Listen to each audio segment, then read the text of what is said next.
Welcome, everybody.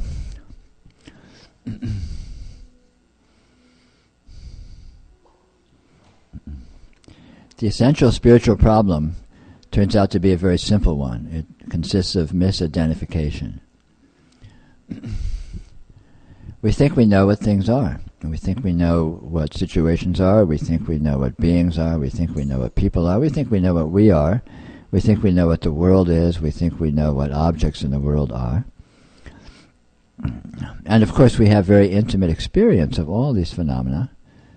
But if we look very closely, we will discover that there is an actual misidentification going on. For example, this is a cup, right? Everyone knows this is a cup. And yet, what is it actually? Well, actually, it's an experience. Okay? What is experience? What is experience? This is a very interesting question. What is experience? We all know experience intimately, obviously, because every instant our very being consists of nothing other than experience that we can find. But when you really ask the question and try and pin it down, what is experience? What does it actually consist of? What is it made of? What's happening? What event is it? What even category of event is it? We're stymied.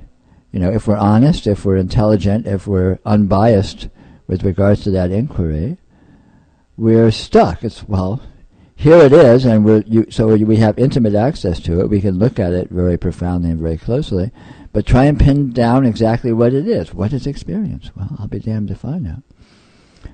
And in actual fact, if you look very closely at all the certainties that populate your life, your friends, your family, your environment, your possessions, the objects around you, the towns you live in, the world you live in, the universe you live in, your body, your thoughts, all of these phenomena, on close examination, resolve to nothing whatsoever than the presence of experience. And what exactly is that? So if we don't make this inquiry, if we don't examine these things in an unbiased fashion, then we just assume, I know what matter is, I know what space is, I know what time is, I know what consciousness is, I know what human beings are, I know what the world is.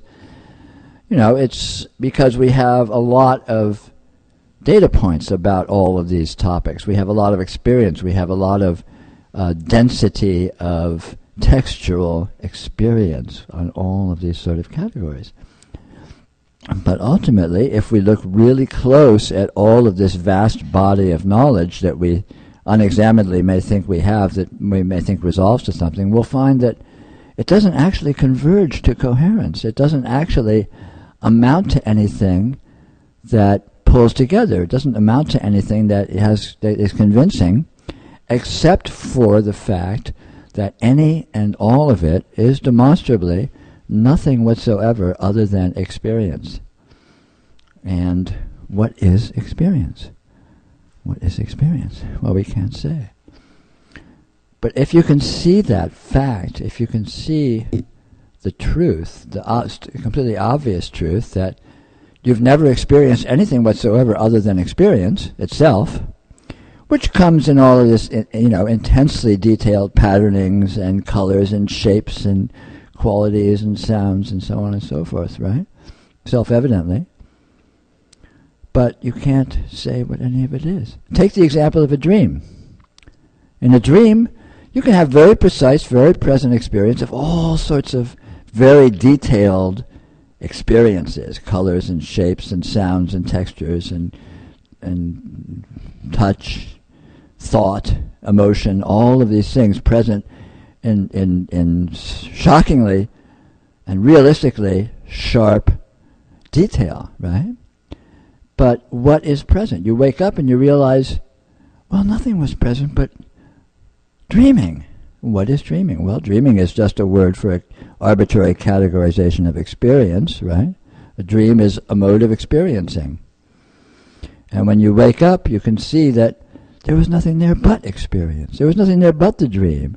All the people and objects and environments and circumstances that populate our dreams, we wake up, poof, they're nowhere. And they never were anywhere even when we were experiencing them.